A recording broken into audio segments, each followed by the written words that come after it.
Good afternoon, everybody. Apologies for the slight technical delay that we have had. No idea why Zoom was being quite as slow as it has been this afternoon, but thank you very much for your patience. We will get going straight away with this afternoon's briefing. If you're here live, as always, you can ask questions via the chat function or the Q&A. Feel free to do that as we move through. As usual, this will be an overview of what is currently happening, some things to be aware of, some new reports and some new statistics that are out, which may be useful to some of you. Hopefully, there'll be something in here for everybody to keep you abreast of the things that are going on in the world of safeguarding. So if you are new here, this is a briefing that I hold every 6 weeks. We do a roundup of some of the news, some of the cases, some of the legislation that's going through Parliament, and some of the reports that are ongoing or have recently been published. Ideally, move yourself somewhere quiet where you can listen without being disturbed.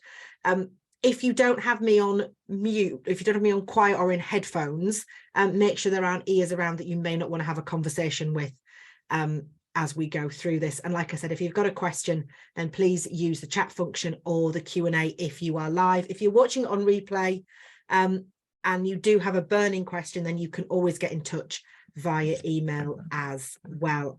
It's always lovely to hear from people who've caught up with this afterwards. So who am I? My name's Kate Young. You may see me as Flounders floating about as well. This is 20 years legal experience. I'd realised the other week that it's actually nearly 30. That was a scary moment. I am a child protection solicitor, though I don't practice anymore. I work predominantly with improvement and resilience within local authorities.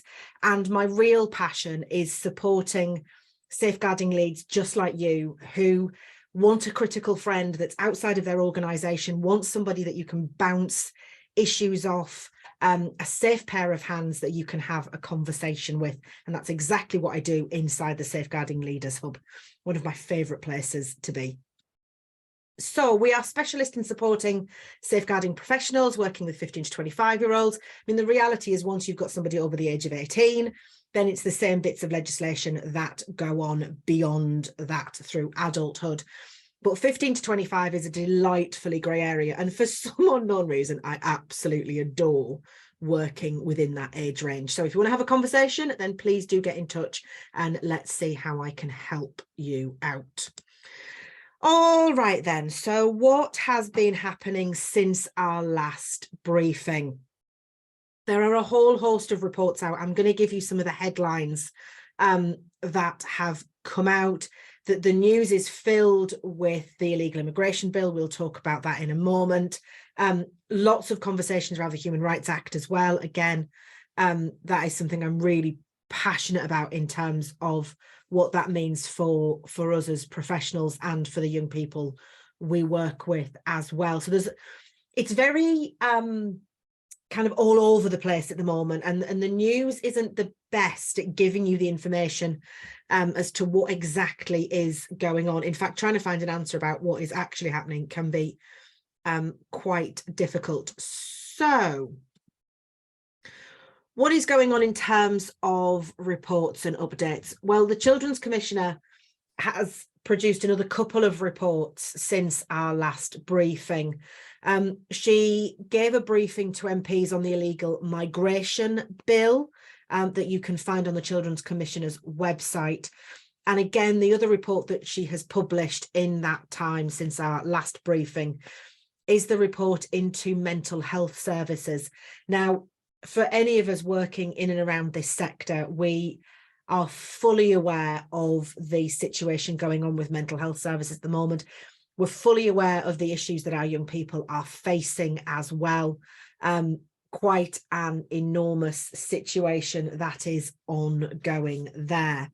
Barnardo's have produced a report into Crisis on Our Doorstep, which is all around the cost of living crisis, and I'll share some statistics with you in a moment.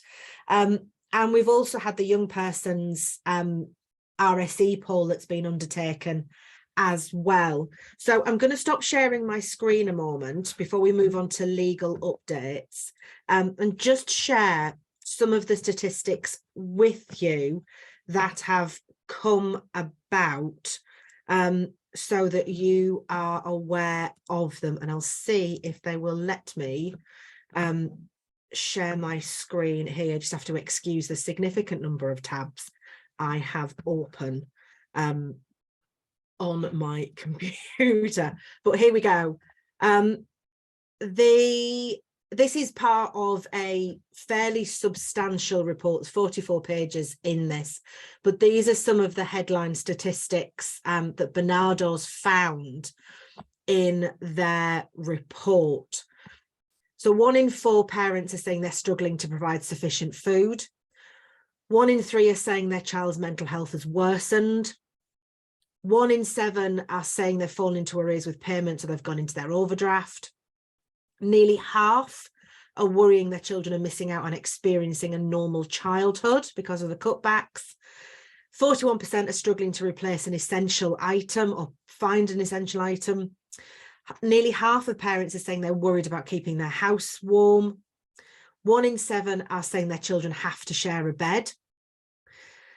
7% are saying children are sharing a bed right now. And 1 in 10 are saying their child doesn't have appropriate bedding, with 1 in 3 worrying about losing their home or being made homeless.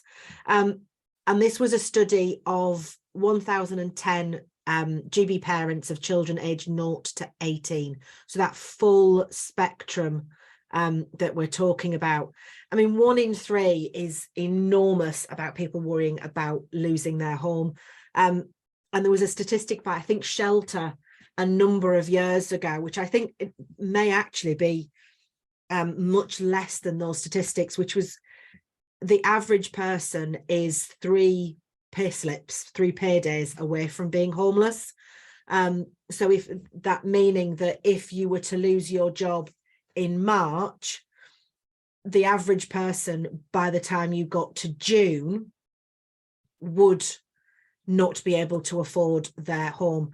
I suspect that will have shortened quite considerably, and there'll be a lot more, that'll be a lot shorter time frame now than it was when that first came out, which is a really worrying and scary statistic.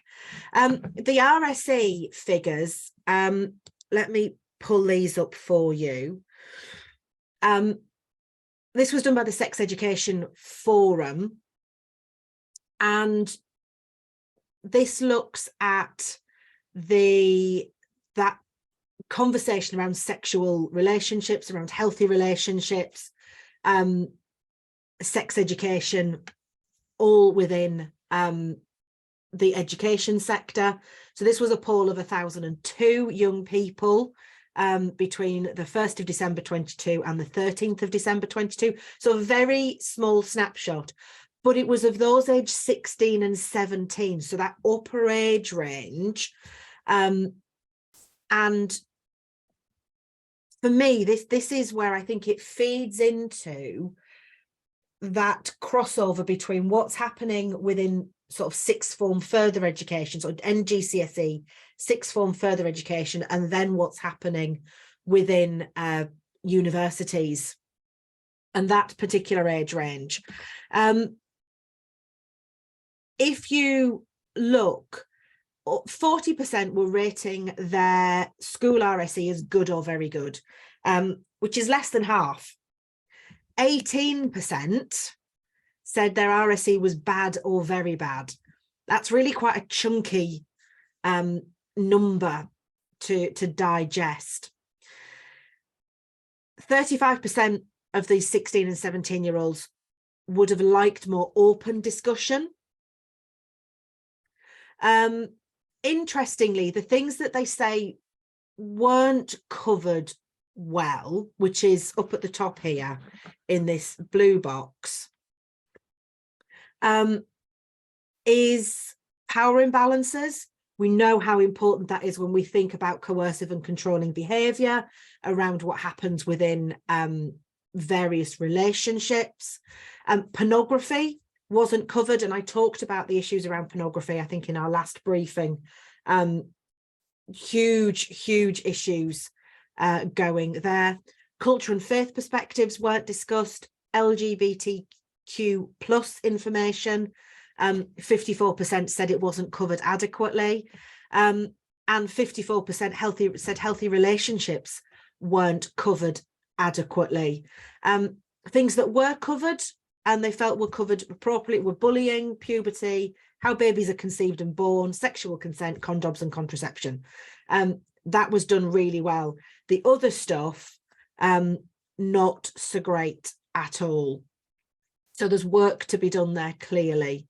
And clearly there is lots of work to be done there, because what we're seeing is an increase, and certainly I see this when I talk to those within FE and higher education, is that the issues around sexual harassment and sexual abuse are really growing when it comes to that particular age range. So there is clearly work that needs to be done sort of earlier on. Now, whether, and I don't know, I'm throwing this out there as I usually do, I don't know how much of this would have been covered but for the issues with COVID. How much of this was covered but may have been covered better if they were in a classroom, I don't know. But there are some stark figures there. So that's a snapshot of where we are. There are some others that are going on as well. Ofcom has produced some guidance around online safety risk assessments. Not necessarily for you to worry about immediately, but possibly something that you might need to be asking any provider that you are working with, maybe in future. There's a new report, let me pull this up to the top, some key messages from research on child sexual abuse in institutional contexts. It's fairly academic in terms of its writing. You'll see the size of the text as I go through, but definitely well worth a read to understand a bit more around that particular issue. There is missingpeople.org.uk have produced an updated tool to help with return interviews. Now, we tend to use these where there's been a child in care, they've gone missing, and then they return, or they're used where any child's gone missing and they've been found. Might be worthwhile having a look at and see whether it's something that you could use as part of your work and in your organisation. May or may not be worthwhile having a look.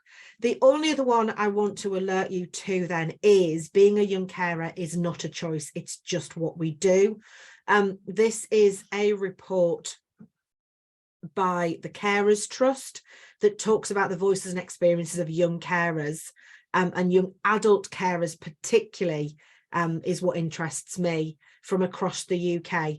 So it's a 28-page report. It's not an uneasy read, but it is worthwhile having a look at and seeing what the definitions are and where and what some of their recommendations are as well. So that's on carers.org is where you will find that. All right then. So let's have a look then at some of the legal updates to be aware of. And what I will say is, I haven't included it here, but for those of you who work with young people where capacity is an issue, there have been a number of cases recently around fluctuating capacity. And if this is something that is affecting you, then I urge you to take a look at the latest Court of Appeal, Court of Protection hearings and judgments. These are not easy cases. And if you've got a situation where there is fluctuating capacity, remember capacity starts at 16 all the way through. it's something you will probably need to be taking legal advice on, and possibly may need to be going to court about if there is an issue there. So be aware of that. The online safety bill is still chugging its way through Parliament. That was partly what Ofcom was having a look at there as well. Should be through fairly soon for Parliament. So be aware of that and what that will mean. I don't think those who've seen it and have looked at it in its amended format are worried that it isn't going to have the protections that we initially hoped and thought it was going to. So it may not be as meaty as we were hoping it was going to be. Marriage and Civil Partnership Minimum Age Act is now in force. So it is now not permissible for a 16-year-old to marry even with their parents' consent. So be aware of that. That is no longer an option. That is now illegal. So we now match other nations as well. Someone's asked, can you explain what you mean by fluctuating capacity? I absolutely can. When we talk about capacity, we're talking about somebody's ability to make decisions. So under the Mental Health Act 2005, Mental Capacity Act 2005 rather, everybody is deemed to have capacity until a medical professional says that they don't. And anything around that has to be time and decision specific. So we're all deemed to have the ability to make our own decisions, to make even unwise decisions. What can happen for some people is that their ability to make those decisions can alter. So if you think of it as a wave, that here they can make the decision, here they can't. They can make the decision here, no, they can't. And that's because of the way that their mind works. They may have an impairment such as a mental health disorder, which means that their ability to make decisions alters, so fluctuates. That's what we mean. It can, sometimes you are able to, sometimes you aren't. And that's probably one of the hardest areas for professionals to be able to deal with. We're not talking about someone who's just because they're drunk or because they're under the influence of drugs. It's around their ability, because of that impairment, to make those decisions. That impairment might be caused by alcohol and might be caused by drugs, but it has to be assessed by a medical professional. But we talk about it as, if it's fluctuating, it's because sometimes they can and sometimes they can't. And it can be on the same issue. And that's what we mean by fluctuating. It's sometimes they can, sometimes they can't, because of their own particular issues. You'll see a lot about the illegal migration bill floating about. I'm really worried about this bill. I'm really worried about what it means for young people. I'm really worried about what it means for children who are coming to this country through no choice of their own, having been to hell and back in the process. It's being used as a topic to try and avoid other issues that are ongoing, one of which is the ongoing debate around the Human Rights Act. I will defend that bill, that act, for as long as I possibly can, because that piece of legislation doesn't simply protect those who are facing deportation, but it protects the like of you and I from intervention by the state. If we think about the interference that a local authority can make into family life, they have to do so following relevant legislation, part of which is via the Human Rights Act. If we start to have that eroded, Lord knows where we end up. And it's a very, very terrifying prospect as far as I'm concerned. So I'm horrified at what's coming through with the illegal migration bill. I do think there are other options that we have in existence, but it's an incredibly divisive issue. and it isn't going away anytime soon. I just hope and pray that when our time comes, because we are an island nation, and at some point in our future it will, that other countries are kinder to us than we are being to them right now. So that's where we're at. There's an awful lot going on. There are reports coming out fairly frequently. We're coming up to the end of the financial year. So there, as always, there tends to be a flurry of reports being published at this particular time as well. There is an ongoing discussion around removing the defence of reasonable chastisement from the defence books of England and Wales. It's already not permissible in Scotland. So this would be, again, like the Marriage and Civil Partnership Minimum Age Act, bringing us in line with our counterparts. And it's basically to stop smacking. I am wholly aware that it won't stop anybody who wishes to harm their child behind closed doors. However, what it will stop is it being a defence of reasonable chastisement. And that is what we want to get to, because we shouldn't have that in 2023. There's no need. There's enough research into early childhood and development to tell us that that's not an appropriate means of discipline. And we understand better than we ever did the long-term implications for our children as well. Some of these dates have now passed, but we do have a webinar on Thursday. It isn't the parental responsibility, although you can go and download that if you want to watch it. We have another refresher coming up in May. That's the 16th. Our Safeguarding Leaders Hub, which is where I am your critical friend, is accepting new members. So if you want to come and talk to me about that, then please send me an email and let's have a conversation about that. Otherwise, thank you very much for your attendance this afternoon. I'm very grateful to you all, and I wish you the best for this Tuesday afternoon.